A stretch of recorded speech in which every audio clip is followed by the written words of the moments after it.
युगों युगों से उनका हम जन्म दिवस मनाते आए। ये हमारे ऊपर हमारे बुजुर्गों की, हमारे पूर्वजों की बड़ी कृपा है कि उन्होंने कुछ पर्व हमें ऐसे प्रदान किए जिनमें किसी प्रकार का कोई वाद विवाद नहीं है। युगों से लाखों वर्ष हो गए। अब देखिए, आप सृष्टि के जो चार वो होते हैं, उनमें से ये कलयुग चल रहा है और मर्यादा पुरुषोत्तम श्री राम त्रेता युग में हुए। सतयुग के बाद त्रेता आया, त्रेता के बाद द्वापर आया, द्वापर के बाद इस युग का जो नाम है वो कलयुग नाम है। लेकिन विचार करने का विषय है कि वास्तव में श्री राम के जीवन से हम क्या ऐसी चीज सीखें जिसके द्वारा इस जीवन के संघर्ष में सर्वत्र विजयी रहें। क्योंकि आप देखेंगे, आज का व्यक्ति, चाहे मैं हूं चाहे आप हैं, वो परिश्रम तो करना चाहता है, लेकिन सांसारिक रूप से संघर्षों में जब पराजय मिलती है तो बड़ा हताश भी होता है। आज का व्यक्ति ऐसा नहीं है कि ईश्वर की उपासना नहीं करना चाहता, उपासना भी करना चाहता है, प्रार्थना भी करना चाहता है, उसका नाम भी लेना चाहता है, लेकिन उसका एक निमित्त है, उसका एक कारण है कि बस हमारे सब काम ठीक से होते रहें। मुख्यतः आमतौर से अगर बात की जाए, गीता के उसमें जाया जाएगा तो आपको कृष्ण जी कहते हैं कि इतने प्रकार के भक्त हैं, उसमें सबसे अच्छा भक्त जो है वो जो प्रभु को जानने की इच्छा से, लेकिन हम शायद उस श्रेणी में नहीं हैं अगर ईमानदारी से स्वीकार करें। मैं आज जब सुबह आपके यहाँ पर आ रहा था तो छांदोग्य उपनिषद का एक मुझे सूत्र ध्यान आ रहा था जिसमें बहुत सुंदर चर्चा है। धर्मस्य त्रय स्कंधा यज्ञम अध्ययनम दानम। धर्म के 3 स्कंध हैं, यज्ञ, अध्ययन और दान। लेकिन इन 3 स्कंधों के सहारे क्या वास्तव में धर्म की रक्षा हम कर सकते हैं? क्योंकि मुझे अगला शब्द ध्यान आया, धर्मो रक्षति रक्षितः धर्मो हतः हतः। जो धर्म की रक्षा करता है धर्म उसकी रक्षा करता है, और जो धर्म को मार देता है उसको भी धर्म, मारा हुआ धर्म किसी की रक्षा नहीं करता है। अब आ जाइए, एक छोटी सी बात से मैं श्री राम जी की जीवन की शुरुआत करूं। उससे पहले एक छोटी सी आधुनिक संदर्भ की एक कहानी आपको कहना चाहूँगा। कहते हैं एक बार नारद जी, पौराणिक कहानी है, नारद जी घूमते हुए जा रहे थे तो कहते हैं वो सबसे पहले गरीब के पास पहुंचे। जब गरीब के पास पहुंचे तो उससे पूछा, भैया तेरे को क्या कष्ट है? तो कहते हैं, गरीब ने कहा, नारद जी ये पूछने की बात है, कष्ट ही कष्ट है, धन है नहीं, चाहता हूं कि खूब अच्छी उन्नति करो, उन्नति कर नहीं पाता। कहते हैं उसके बाद वो अमीर व्यक्ति के पास गए। अमीर व्यक्ति से पूछा, भैया तुझे क्या परेशानी है? कहता, नारद जी ये कोई पूछने की बात है, कष्ट ही कष्ट है। भगवान जी को कहना कि धन तो उसने दे दिया लेकिन सुख नहीं दिया, थोड़ा सुख भेज दे इधर। कहते हैं नारद जी अब एक तीसरे व्यक्ति के पास पहुंचे, बाबा लोगों के पास। किसी ने बढ़िया सा तिलक लगा रखा, किसी ने बढ़िया कंठी डाली हुई, किसी ने बढ़िया वस्त्र पहने हुए। उनसे पूछा, भैया तुम लोगों को क्या कष्ट है? अरे बोले, नारद जी आप तो स्वर्ग में रहते हो, कभी हमें भी वहां पहुंचा दो, हम भी थोड़ा सा आनंद लूट लाएं। कहते नारद जी आप जानते हैं कि जैसे कहानियों में होता है, वो एक मैसेंजर हैं, भगवान जी के पास पहुंचे। भगवान जी के पास कहने लगे, भगवान जी इस सृष्टि में तो सारे दुखी हैं, चाहे वो अमीर है, चाहे वो गरीब है, चाहे बाबा जी हैं, सारे दुखी हैं, कोई मुझे सुखी नहीं मिला। भगवान जी ने कहा, भाई क्या हुआ? उन्होंने बताया कि गरीब आदमी भी दुखी, अमीर आदमी इस प्रकार से बोल रहा था, बाबा जी जो लोग मिले वो भी इस प्रकार से बोल रहे थे। कहते हैं भगवान जी ने बड़ा सुंदर उत्तर दिया। कहने लगे, देखो समय की विडंबना है कि जो गरीब व्यक्ति है वो ये सोचता है कि उसके पास सारे साधन है, लेकिन कहीं से भगवान प्रकट हो जाएं और उसको ढेर सारा धन दे दें, ढेर सारी सुविधा दे दें और वो एकदम से अमीर बन जाए। और बोले अमीर की दिक्कत क्या है?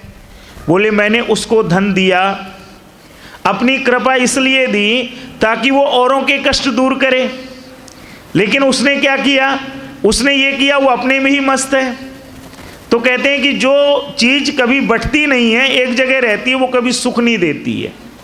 आप भी जानते हैं नदी का जल आपको हमेशा स्वच्छ मिलेगा, तालाब को आपका जल कभी स्वच्छ मिलेगा, कभी स्वच्छ नहीं मिलेगा।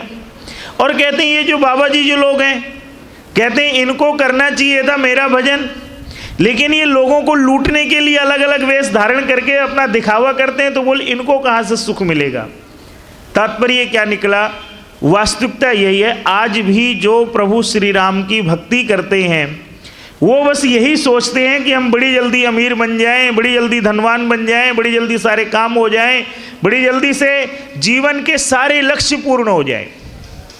लेकिन मैं एक पहलू को, और जहाँ से मैंने बात शुरुआत करी थी, श्री राम जी के जीवन की एक बात से आज शुरुआत करता हूँ। आप ध्यान कीजिए उनका वो समय कि सायंकाल उनको क्या कहा जाता है कि आपको कल प्रातःकाल राज तिलक होगा, राज्याभिषेक होगा, और प्रातःकाल क्या कहा जाता है जी, अब आपको वन जाना है। आप विचार कीजिए, ये परिस्थिति मेरे साथ भी है, आपके साथ भी है, लेकिन हम उन परिस्थितियों में टूट जाते हैं, हम उन परिस्थितियों में छिन्न भिन्न हो जाते हैं। लेकिन जो राम थे वो क्या है, वशिष्ठ जी उनको सुबह बुलाते हैं, रात्रि में जो संदेश आया उसकी मैं व्याख्या में नहीं जाना चाहता, और सुबह जो संदेश आया उसके बाद वशिष्ठ जी ने राम जी को बुलाया और क्या कहा बुला करके, राम सामने बैठो। राम जी को सामने बिठाया और बिठा करके बड़ी देर तक उनके चेहरे को देखते रहे, और उसके बाद कहते हैं राम तुम मेरी परीक्षा में पास हो गए हो, अब तुम कहीं हार नहीं होगी तुम्हारी। तो लोगों ने कहा कि गुरुजी हम समझे नहीं आपने क्या बोला। कहते हैं देखो, जो कल इसके चेहरे पर मुस्कान थी, जो स्थिरता, जो धीरजता इसके चेहरे पर कल सायंकाल थी, वही आज इस समय भी है जब इनको वन गमन के लिए बोला गया है। जो व्यक्ति जीवन की दोनों पड़ावों पर एक सा रहता है, निश्चित रूप से जीत उसी की होती है, जीत और किसी की नहीं होती। ये सबसे बड़ी चीज़ है जो हमें सीखने की है। क्यों? क्योंकि संसार में है क्या, आप देखिए हम लोग कहाँ परेशान होते हैं, सुख आ गया तो वो संभले नहीं संभलता, दुख आ गया तो वो भी संभाल नहीं पाते, सोचते हैं क्या करें, क्या रास्ता लें। लेकिन मैं जब राम जी को पढ़ रहा था तो उनके जीवन की एक छोटी सी, कहते हैं जो वाल्मीकि रामायण की रचना हुई उसमें कहते हैं कि वाल्मीकि जी ने एक बार नारद जी से कहा, क्या कहा, आप जरा इन प्रश्नों को लेते जाना, समय की मर्यादा है, मैं उसी में पूर्ण करूंगा। वाल्मीकि जी ने नारद जी से कहा कि हे मुनिवर, इस समय संसार में गुणवान और पराक्रमी, जरा शब्द ध्यान दीजिएगा, गुणवान और पराक्रमी, धर्मज्ञ और कृतज्ञ, सत्यवक्ता और अपने व्रत में दृढ़ पुरुष कौन है। और कहते हैं कि सदाचार से युक्त सब प्राणियों के कल्याण में तत्पर, विद्वान, सामर्थ्यशाली और देखने में सबसे सुंदर पुरुष कौन है। और तीसरा प्रश्न था उनका, जो तपस्वी तो हो लेकिन क्रोधी ना हो। आप देख लीजिए, आप और हम क्या करते हैं, अगर पता चले हम थोड़ा सा यज्ञ करने लगे तो हम लोगों से सोचते हैं अरे हम तो श्रेष्ठ हो गए, औरों से अलग हो गए। 2-4 बार गायत्री मंत्र का जप कर लिया तो सोचने लगे हम पता नहीं क्या हो गए। किसी ने भी हमें जरा सा कुछ उकसा दिया, हम उसको बोल देंगे तू जानता नहीं हम कौन है। जितने हम प्रभु भक्त हैं, अगर कुछ बोल दिया तो गड़बड़ हो जाएगी। यही अहंकार तो हमें प्रभु से दूर करता है। लेकिन कहते हैं श्री राम के बारे में ये जो प्रश्न था, कहते हैं तपस्वी तो हो परंतु क्रोधी ना हो, तेजस्वी तो हो, जरा ध्यान दीजिएगा, तेजस्वी तो हो परंतु ईर्ष्यालु ना हो। और आगे था, इन सब दया, अक्रोध आदि गुणों से युक्त होते हुए भी जब रोष आ जाए तो देवजन भी कांपने लगे। आप बोलते हैं ना वो मन्यु ऋषि मन्युमयी देही, उसका भाव क्या है, प्रभु मुझे क्रोध नहीं चाहिए, मुझे मन्यु चाहिए। मुझे ऐसा तेज दीजिए कि जब कभी आवश्यकता पड़े तो दुष्ट जन के सामने जब उस तेज की आवश्यकता पड़े तो वो थर थर कांपने लगे, उसको कुछ कहने की जरूरत ना पड़े। तो कहते हैं कि इन सब के उत्तर के लिए नारद जी ने कहा था कि वाल्मीकि जी, अगर इन सब चीज़ों को एक जगह देखना है तो वो केवल और केवल कहाँ मिलेगा? श्री राम के अंदर मिलेगा और किसी के अंदर आपको नहीं मिलेगा। उनके बस तो एक दो पॉइंट्स को धिंगरा जी ने मुझे समय दिया, 2 मिनट और बकाया, 2-3 मिनट, उसी में बात पूरी कर। उन्होंने एक बात 5 मिनट के लिए उन्होंने कहा कि पहली बात कि गुणवान भी हो और पराक्रमी भी हो। आप देख लीजिए, जो गुणवान होते हैं वो कई बार पराक्रमी नहीं हो पाते हैं। और दूसरी बात उन्होंने कही, जो धर्म को जानने वाला हो। जरा इस पॉइंट पे आएंगे, धर्म को जानने वाला हो, किए को मानने वाला हो। आप बताइए हम लोग क्या करते हैं? कितने लोग ऐसे हैं जो वास्तव में किए को मानने वाले हो, कृतज्ञ होते हैं। लेकिन आप प्रभु श्री राम को देखिए, उनके जीवन में एक छोटी सी बात आप देखेंगे कि इतने बड़े उन्होंने जीवन में किसी को भी अगर कोई वचन दे दिया तो उसको अंत तक निभाया।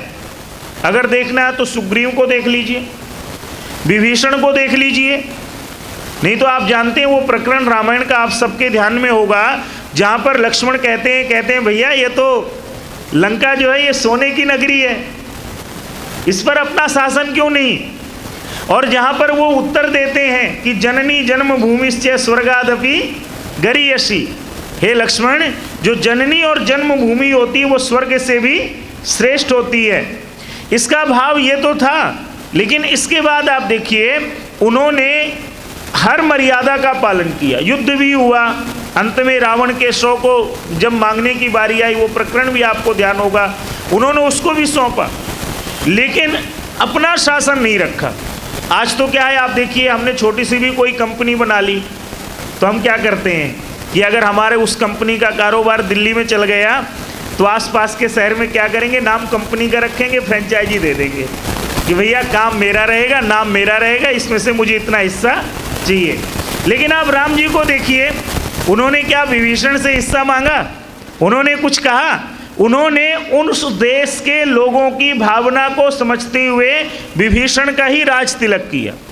इसी प्रकार से आप बाली के भाई सुग्रीव का देखिए, सुग्रीव को उन्होंने जो वचन दिया, सुग्रीव भूल गया, आप जानते हैं, सुग्रीव भूल गया कि मुझे राम जी की सहायता करनी है, इनका सहयोग करना है, लेकिन राम ने अपना वचन नहीं भूला। कहते हैं इसलिए किए को मानने वाला, कृतज्ञ जो होता है।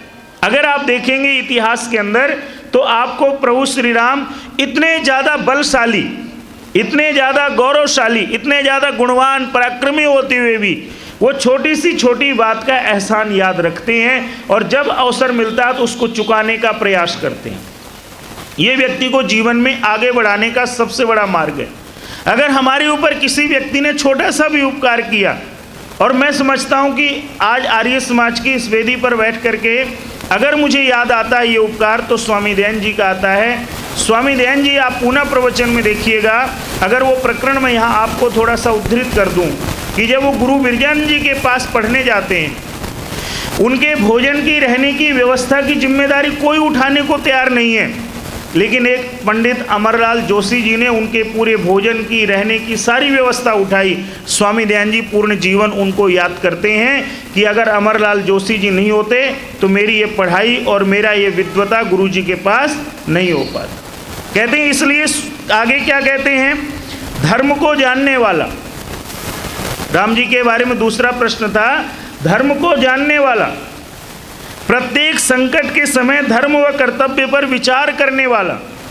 आप और हम क्या करते हैं, मान लीजिए अभी हम एक अपना ही उदाहरण दे दूं मैं, आपने मुझे बुलाया कि पंडित जी आपका प्रवचन है, मेरी कोई परिस्थिति ऐसी आ गई, मैंने फ़ोन कर दिया आपको कि वैसा आ नहीं पाऊँगा, आप देख लेना, प्रहलाद जी से बुलवा लेना या किसी और से समाधान कर लेना। मैं अपने कर्तव्य को उस समय थोड़ी देर के लिए, जो आपातकालीन परिस्थिति आई हुई है उसके चक्कर में यहाँ के जो मुख्य कर्तव्य, अपना वचन, उसको भूल गया। लेकिन आप देखिएगा श्री राम जी को, कहते हैं कि वो कभी परिस्थितियों के पीछे नहीं भागे। अगर इसका उदाहरण देखना हो तो सीता का हरण हुआ, आप बताइए उस समय तीनों लोकों में शासन था उनका, आप देखेंगे कि वो तीनों लोगों के शासन थे, उनका अमेरिका में भी शासन था, पूरे विश्व में शासन था। और कौन था राजगद्दी पर? छोटा भाई तो था भरत। उसको एक फोन करना था। अब तो आप मानने लगे ना, फोन उस समय भी रहे होंगे। एक फोन ही तो करना था भरत को कि भैया सेना लेकर के पहुंच जाओ और तुम्हारी भाभी का हरण हो गया, उसको लेके आओ। लेकिन राम की नीति आप देखिए, किसी को सूचना तक नहीं दी, अपने ही साधनों से, अपने ही उपयोग, जो उनके सूत्र थे उनका उपयोग करके, और उन्होंने उस परिस्थिति पर भी विजय पाई और उस परिस्थिति के पीछे नहीं भागे, अपने धर्म को भी नहीं छोड़ा। और एक इस प्रकार का पूरे विश्व के अंदर एक ऐसा उदाहरण सामने रखा जिसको आज हम सब बार बार याद किया करते हैं। बस अंतिम चीज कहता हुआ बात को विराम दूंगा। श्री राम के शब्दों में कहते हैं, जब उनका वन जाने का समय आया तो कहते हैं कि कैकेयी के पास गए और जाकर के कहते हैं, माँ पिताजी का क्या आदेश है। कहते हैं अब कैकेयी भी घबरा गई कि भला इनको क्या बोले कि भरत को मैं राजगद्दी दिला रही हूँ और इनको वनवास। तो कहते हैं कि उसने बड़ी भावुकता में आकर के कहा कि पिताजी तो ये चाहते हैं कि आप वन चले जाएं। तो कहते हैं श्री राम ने उस समय जो घोषणा करी, मैं 2-3 पंक्तियां लिख के लाया था आपके मेरे लिए। कहते हैं, अपने को वीर कहलाने वाला व्यक्ति कुलीन है या कुलीन, पवित्र है या पवित्र, ये उसके चरित्र से ही विदित हो सकता है, उसके कहने से विदित नहीं हो सकता है। माँ राम किसी बात को एक बार कहता है और एक बार कहने के बाद दोबारा उस पर विचार नहीं करता, विचार करके कहता और उस पर पूर्ण करके दिखाता है। इसलिए आप बताइए पिताजी का आदेश क्या है। माताओं सज्जनों, बस मैं एक छोटी सी बात कहता हुआ, हम जब जब दुखी हों, जीवन के मार्ग पर जब जब परेशान हो, हम केवल श्री राम के जीवन को देख लें। मैं समझता हूँ आपको मुझे बहुत बड़ी शक्ति मिल जाएगी, हमें बहुत बड़ी प्रेरणा मिल जाएगी। जब जब हम पारिवारिक रूप से, सामाजिक रूप से, किसी भी रूप से दुखी हों, उस समय अगर एक बार राम के जीवन का हमने ध्यान कर लिया तो वास्तव में जो मैंने 3 चीज़ आपको कही थी, धर्मस्य त्रय स्कंधा, यज्ञम, अध्ययनम, दानम। क्योंकि हमारे महान पुरुषों ने एक बात और कही कि अगर श्री राम नवमी मनाएं तो राम नवमी मना करके हम भी उन लोगों की तरह ये ना कहने लगे कि राम जी ये पूरा कर देना, वो कर देना। बस एक बात कहें कि प्रभु हमें भी राम के जैसे पवित्र गुणों का जीवन में वरदान देना, ताकि हम भी यज्ञ की परंपरा को आगे ले जा सकें, हम भी अध्ययन के द्वारा अपने संघर्षों में विजयी हो सकें। और दान का मतलब क्या है? दान का मतलब है अपने हृदय को बड़ा बनाना, जैसे राम का हृदय बड़ा था। और आप और हम क्या करते हैं, जैसे शब्द था कि जो तेजस्वी तो परंतु ईर्ष्यालु ना हो। लेकिन हम आप क्या हैं, अगर थोड़ा सा भी तेज आ गया, चाहे धन का तेज आ गया, चाहे बल का तेज आ गया, चाहे विद्या का तेज आ गया, हम क्या सोचते हैं, हमारे जैसा कोई और ना होने पाए। लेकिन अगर हमें सीख लेनी है तो आप देखिएगा। इसलिए एक छोटी सी बात मैं कहा करता हूँ, दीपावली वाले दिन एक छोटे सा एक प्रकरण ध्यान में आ रहा मुझे अंत में कहते हुए। कहते हैं कि एक परिवार ऐसा था कि वो अपने घर भी 5 दीपक जलाता था और पड़ोस वाले के यहाँ भी जलाता था। तो कहते हैं जो पड़ोसी नया नया आया उसने कहा कि बहन जी कोई टोटका कर रहे हो क्या? कहने लगे कि नहीं टोटका नहीं कर रही हूँ मैं। बोले फिर क्या मतलब है? आपने हमारे घर के आगे भी दीपक जला दिए, अपने आगे भी दीपक जला लिए। तो उन्होंने बड़ा सुंदर उत्तर दिया। कहने लगे देखो जी, जो लक्ष्मी है या कोई भी जो वहाँ पर आता है वो प्रकाश से आता है। अगर मेरे घर में प्रकाश होगा और आपके घर में भी प्रकाश होगा तो दोनों के घर में कोई किसी प्रकार की कमी नहीं रहेगी। मैं समझता हूँ श्री राम के जीवन का यही सबसे बड़ा संदेश है कि हमारे जीवन में तो उजाला रहे लेकिन दूसरे के जीवन में भी उजाला बना रहे। ये ना हो कि दूसरे की उजाले की कीमत पर हमारा जीवन उजाले में रहे और दूसरा के अंधेरे में रहे। मैं समझता हूँ यही सबसे बड़ा संदेश है। संदेश बहुत हो सकते हैं, चीज़ें बहुत हो सकती हैं सीखने को, लेकिन जब चाहें उनका तो ऐसा अथाह सागर है कि आप अगर एक पंक्ति उठा लेंगे तो वही आपको पूरे दिन शक्ति दे देगी, वही पूरे दिन आपको मार्गदर्शन दे देगी। इन्हीं शब्दों के साथ आप सभी को इस रामनवमी के पवित्र पर्व की बहुत बहुत बधाइयाँ। धन्यवाद। ओम